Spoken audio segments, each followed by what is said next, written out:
troisième vidéo sur ce chapitre 7 dans laquelle on va s'intéresser aux transformations chimiques. Donc, comme les transformations physiques, on va commencer par la modélisation, c'est-à-dire l'écriture des équations, puis on verra ensuite quelle peut être l'utilité de ces transformations chimiques. J'ai repris l'exemple de la combustion, on va voir plus en détail ce qui se passe pendant une combustion. On va garder cet exemple assez fréquemment dans le cours ou les exercices. Alors, la réaction chimique, on l'a vu dans la définition dans la première vidéo, on parle d'une transformation chimique lorsque les éléments chimiques sont conservés mais qu'ils se recombinent différemment pour produire de nouvelles espèces chimiques. Donc c'est le cas dans cette équation qui modélise la transformation. On se rend compte que dans les réactifs, c'est-à-dire ceux qui sont écrits à gauche de la flèche symbolisant la transformation, on a du carbone, de l'hydrogène, de l'oxygène. Et dans les produits, c'est-à-dire ceux qui sont écrits à droite de la flèche, on a également du carbone, de l'oxygène et de l'hydrogène. Donc la nature des éléments chimiques n'a pas été modifiée par cette transformation. En plus de la nature, on constate que le nombre de ces éléments chimiques n'ont pas été modifiés. Dans CH4, le 4 et pour le H, il n'y a donc qu'un seul atome de carbone. Et on constate que dans les produits, dans CO2, il n'y a également qu'un seul atome de carbone. Donc, l'élément carbone est conservé en nature et également en nombre. Pour l'hydrogène, c'est la même chose. Ici, dans CH4, il y en a 4. Et on en retrouve 2 dans la molécule d'eau, mais on a mis un coefficient stoichiométrique devant la molécule d'eau pour faire en sorte qu'il y ait 2 molécules d'eau, et donc 2 fois 2, 4 hydrogènes.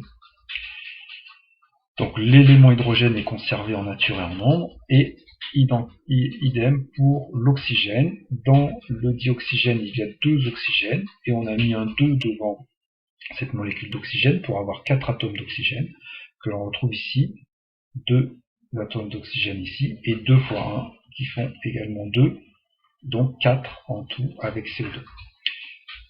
Les nombres que j'ai rajoutés en rouge dans cette équation portent un nom, et ça s'appelle les coefficients stoichiométriques, et ils sont choisis, justement comme je viens d'expliquer, de manière à respecter cette conservation des éléments chimiques dans une transformation chimique.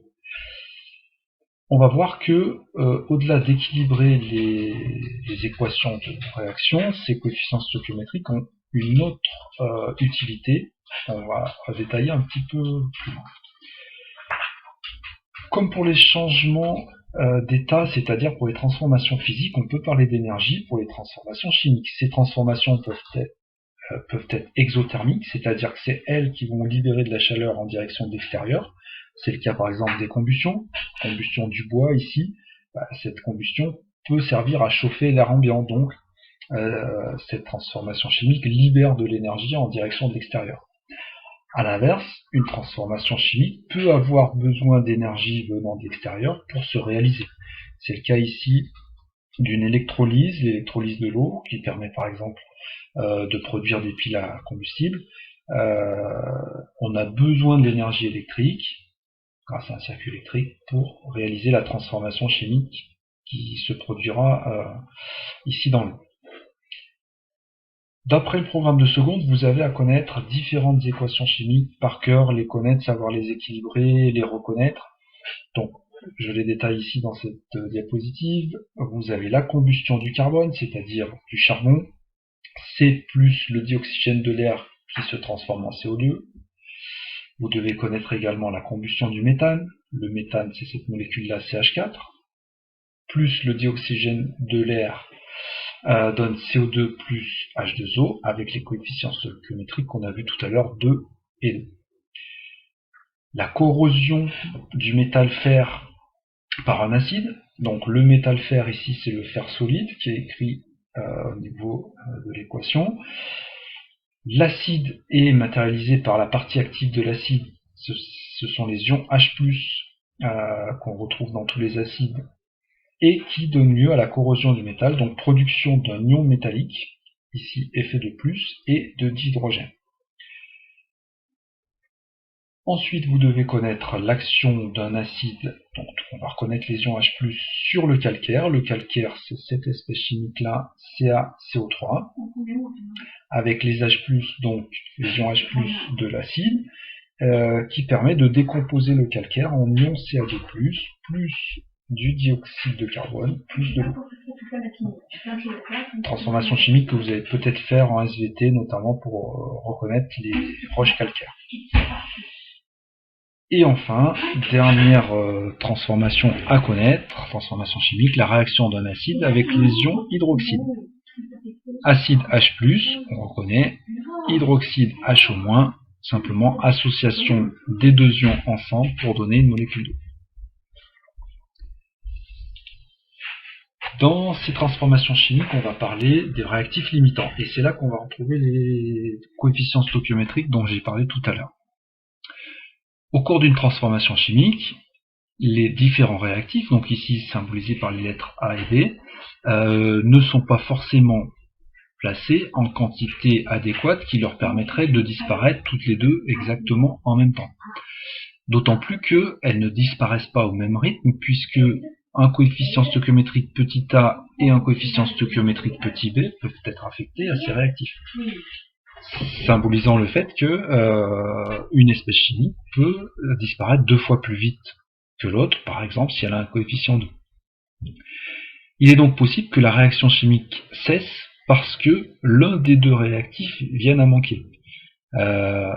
Ce réactif chimique qui vient à manquer et qui est responsable de l'arrêt de la réaction, c'est lui qu'on appelle le réactif limitant.